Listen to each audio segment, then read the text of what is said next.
Hello viewers, Italian ভাষায় খাবারকে Italian ভাষায় বলে চিবো। চিবো মানে খাবার। ইতালিয়ান ভাষায় চাউল এর ইতালিয়ান শব্দ হচ্ছেন রিজো। চাউল মানে রিজো, ভাত মানেও ইতালিয়ান ভাষায় রিজো।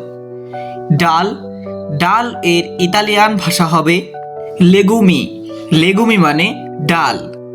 আটা, আটাকে ইতালিয়ান ভাষায় বলে ফারিনা। ফারিনা মানে আটা।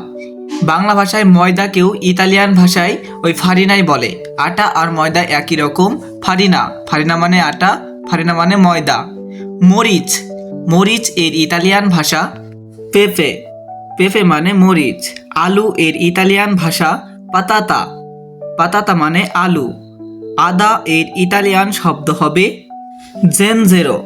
জেনজেরো মানে আদা। যদি ভিডিওটি ভালো লাগে অবশ্যই চ্যানেলটি সাবস্ক্রাইব করে পাশে থাকা বেল আইকনটি বাজিয়ে রাখবেন।